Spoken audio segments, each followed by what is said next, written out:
رب العالمين خالق السماوات والأرضين والصلاة والسلام على سيد الأنبياء وأشرف الأنبياء والمرسلين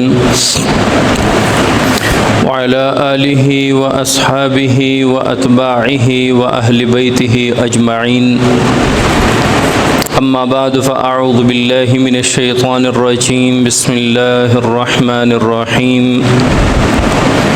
إذا جاء نصر الله والفتح ورأيت الناس يدخلون في دين الله أفواجا فسبح بحمد ربك واستغفره إنه كان توابا. صدق الله العظيم. آج 14 اگست 2026 ہے اور آج سے ایک کم 80 سال پہلے یا اس دن اس سال کو ملا کر آج سے 80 سال پہلے پاکستان معرض وجود میں آیا. مسلمانوں کو ہندوؤں سے ایک آزاد ریاست اللہ تعالیٰ نے نصیب فرمائی اور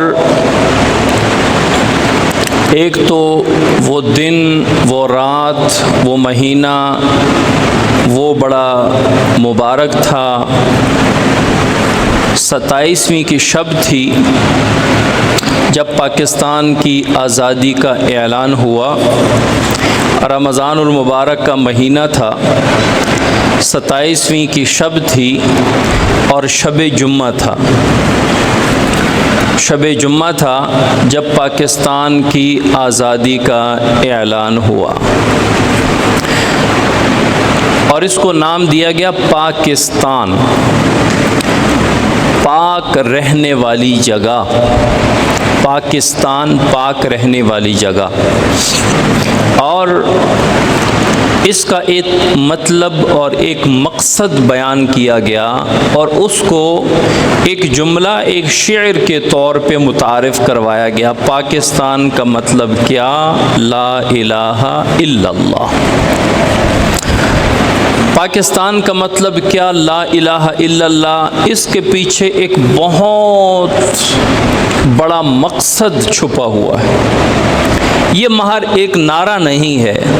پاکستان کا مقصد کیا؟ لا الہ الا اللہ. اچھا، پاکستان کا مطلب کیا؟ لا الہ الا اللہ. تو اس کا مقصد کیا ہے؟ ایک تو ہم کہتے ہیں پاکستان کا مطلب کیا؟ لا الہ الا اللہ. ٹھیک ہے، پاکستان کا ہمیں مطلب سمجھ آ گیا کہ لا الہ الا اللہ ہے. اب اس نعرے کا کیا مطلب ہے؟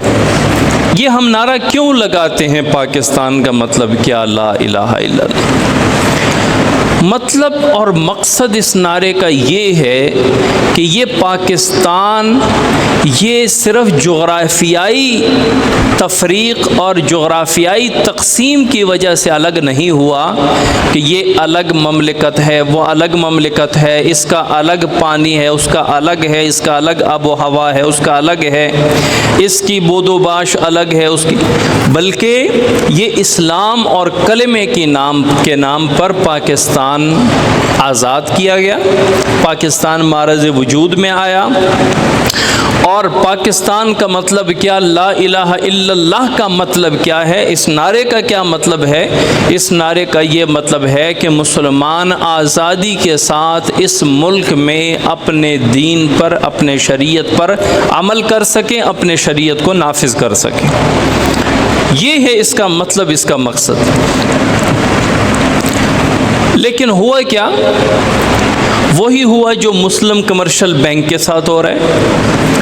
باہر مسلم کمرشل بینک لکھا ہوا ہے، مسلم کا نام لکھا ہوا ہے اور اندر سودی کھاتے چل رہے ہیں. ایک انگریز نے امریکہ میں یا لندن میں وائن شاپ کھول لی، یہ شراب کی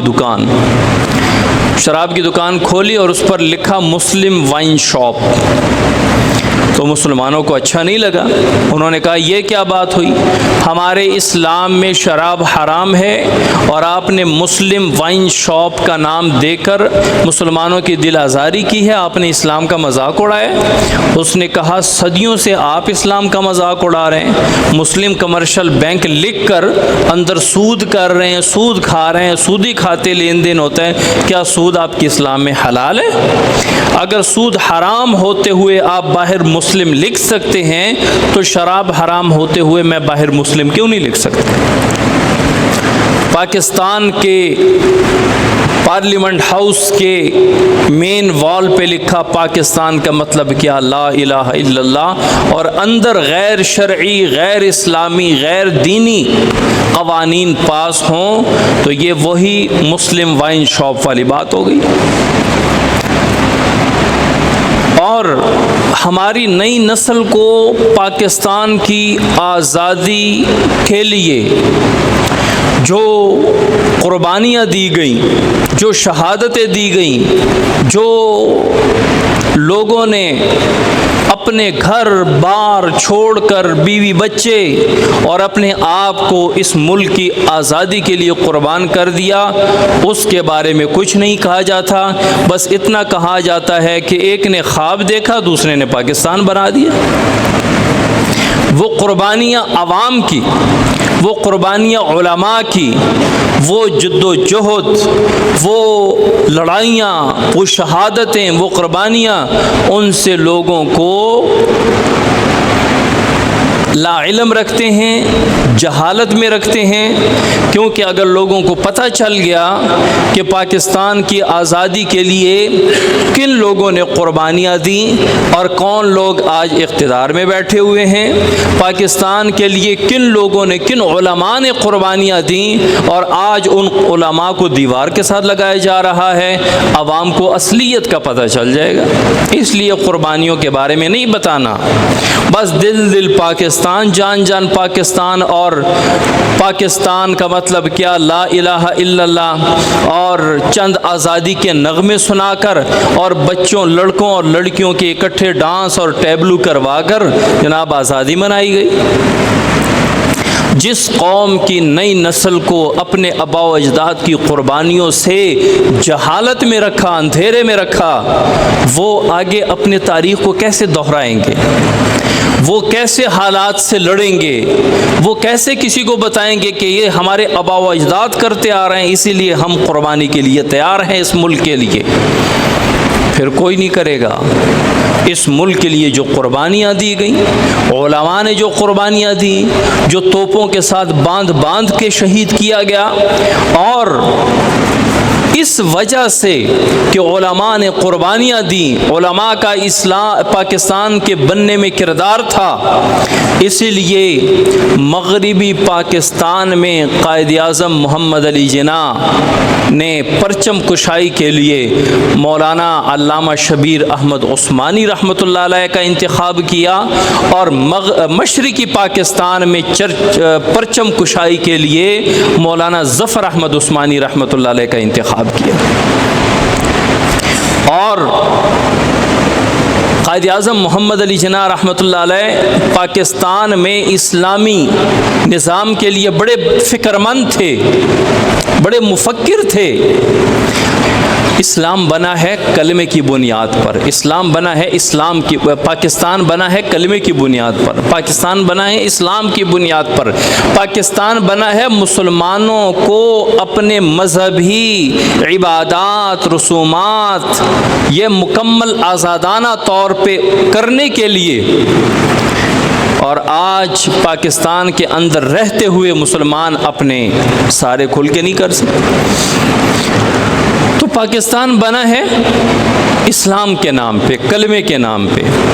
اور 27ویں کی شب کو, رمضان المبارک کے مہینے کو, اور شب جمعہ تھا, اگلے دن جمعہ تھا, رات جمعے کی تھی جب پاکستان کی آزادی کا اعلان ہوتا ہے ریڈیو پاکستان سے.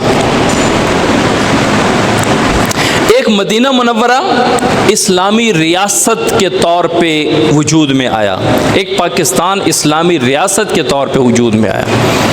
مدینہ منورہ اس لیے وجود میں آیا کہ مسلمان مکہ سے مدینہ منورہ ہجرت کی اور وہاں کھل کے اپنی نمازیں، اپنے عبادات کھل کے کر سکیں۔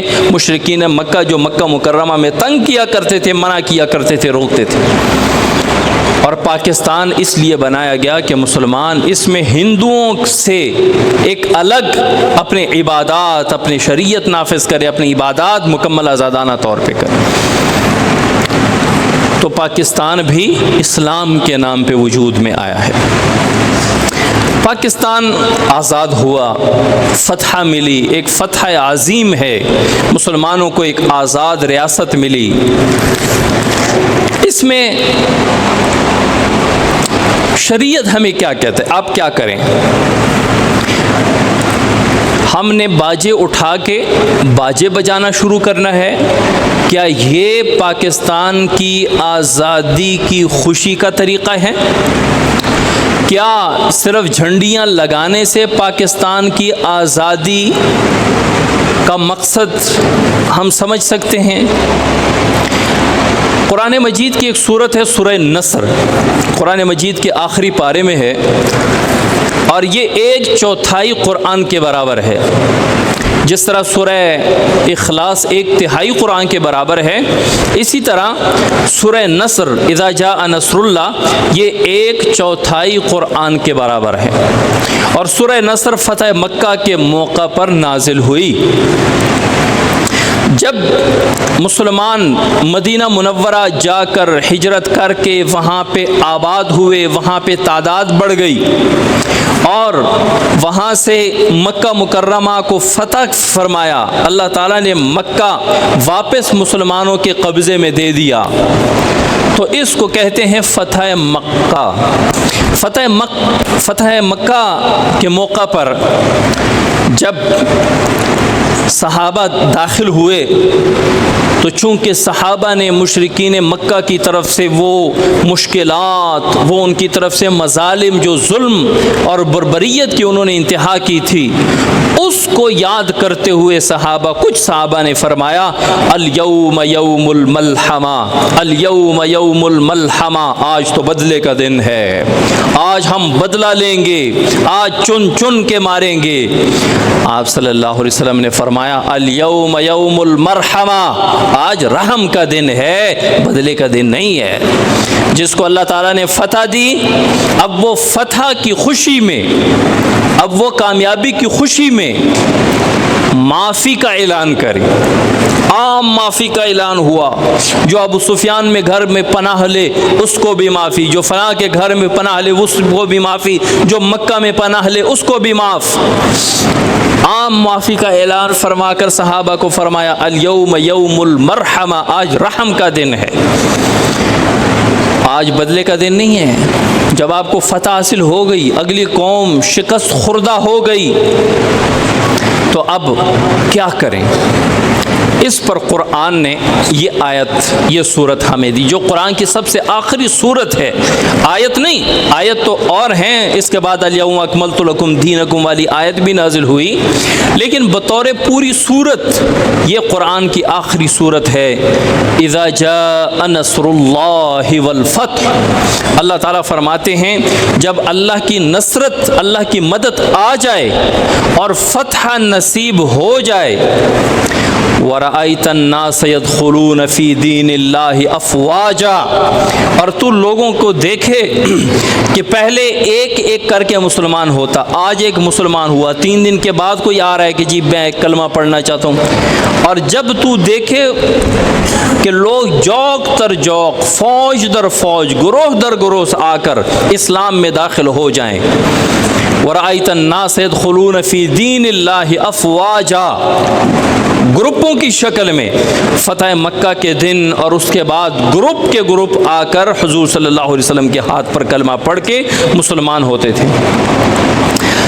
جب اللہ کی مدد بھی آ گئی، فتح بھی حاصل ہو گیا، اور لوگوں کو تو دیکھے کہ جوق در جوق اسلام میں داخل ہو رہے ہیں، تو پھر کیا کرنا ہے؟ فسبح بحمد ربک واستغفرہ. پھر دو کام کرنے. فسبح بحمد ربک، اپنے رب کی تعریف بیان کرنی ہے رب کی پاکی کے ساتھ. رب کی پاکی بیان کرنی ہے ایک یہ، اور دوسرے واستغفر، اور اس رب سے معافی مانگنی. ایک تو اللہ کی تعریف کرنی ہے اور دوسرا رب سے معافی مانگنی ہے. انہ کان توابا، بے شک وہ بہت معاف کرنے والا ہے. شریعت نے ہمیں ہر فتح اور ہر کامیابی میں دو چیزیں ارشاد فرما دی. فسبح بحمد ربک ایک، واستغفرہ دو.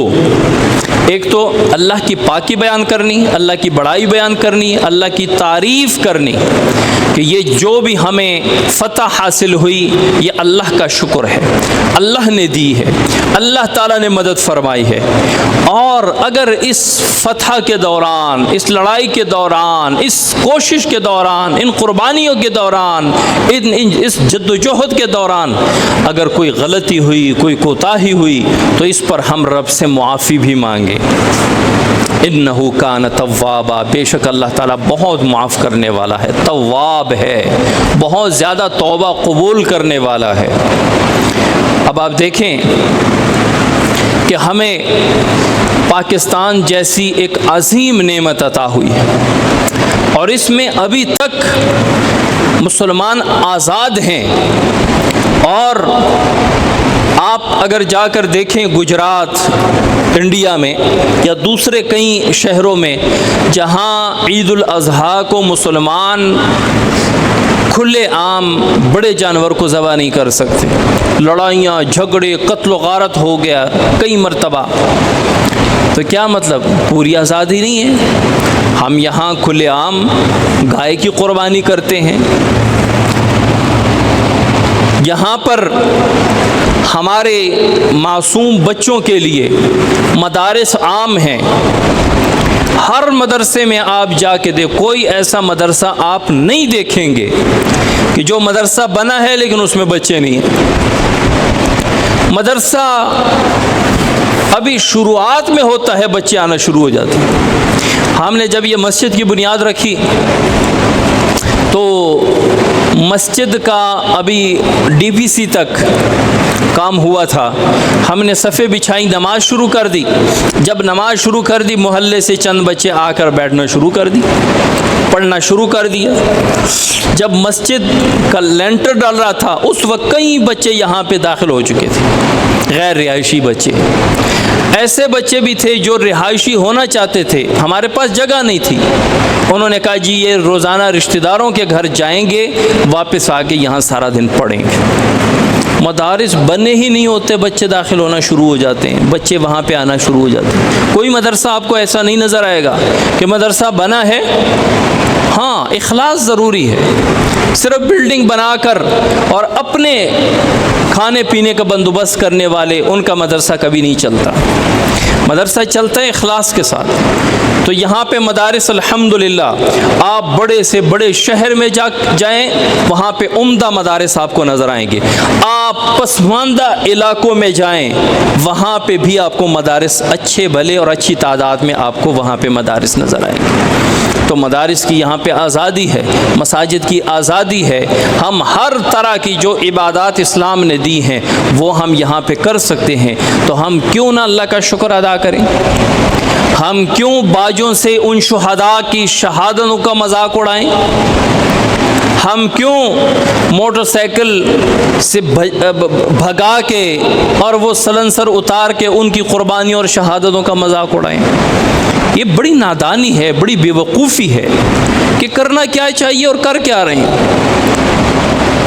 والد صاحب، کسی کے والد کوئی گھر بچاتے بچاتے یا بناتے بناتے قربان ہو گیا، شہید ہو گیا، مارا گیا، اور ہر سال اس کے بچے اس گھر میں میوزک لا کر اور میوزک، جی اس دن ہمارا یہ گھر ہمارے مخالفین سے والد صاحب نے آزاد کر دیا.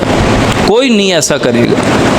وہ کہے گا اس گھر پہ ہمارے والد قربان ہوئے ہیں، ہم اس دن ان کے لیے فاتح خوانی کریں گے، ہم ان کے لیے صالح ثواب کریں گے، تو وہ میوزیکل پروگرام نہیں کریں گے، ہم وہی کر رہے ہیں۔ ہمارے آباء و اجداد نے اپنی جانوں کی قربانی دے کر اس پاکستان جیسے پاک ملک کو ہمارے حوالے کر دیا، اور ہم اس میں ڈانس، ناچ، گانے اور باجے وغیرہ بجا کر ان کی قربانیوں کا ہر 14 اگست کو مذاق اڑاتے ہیں۔ اللہ کریم ہمیں سمجھ عطا فرمائے اور صحیح طور پر پاکستان جیسے عظیم ملک پر اللہ کا شکر ادا کرنے کی ہمیں توفیق عطا فرمائے، اور اللہ پاک ہمارے ملک پاکستان کو ہر قسم کے اندرونی بیرونی سازشوں سے محفوظ فرمائے، اور اللہ تعالیٰ اس پیارے ملک پاکستان کو جس پر تمام مسلمان ممالک کی نظریں ہیں اور توقع کی نظریں ہیں، اللہ کریم اس ایٹمی مسلم ملک کو سدا قائم و دائم رکھے۔ وما علینا الا البلاغ المبین۔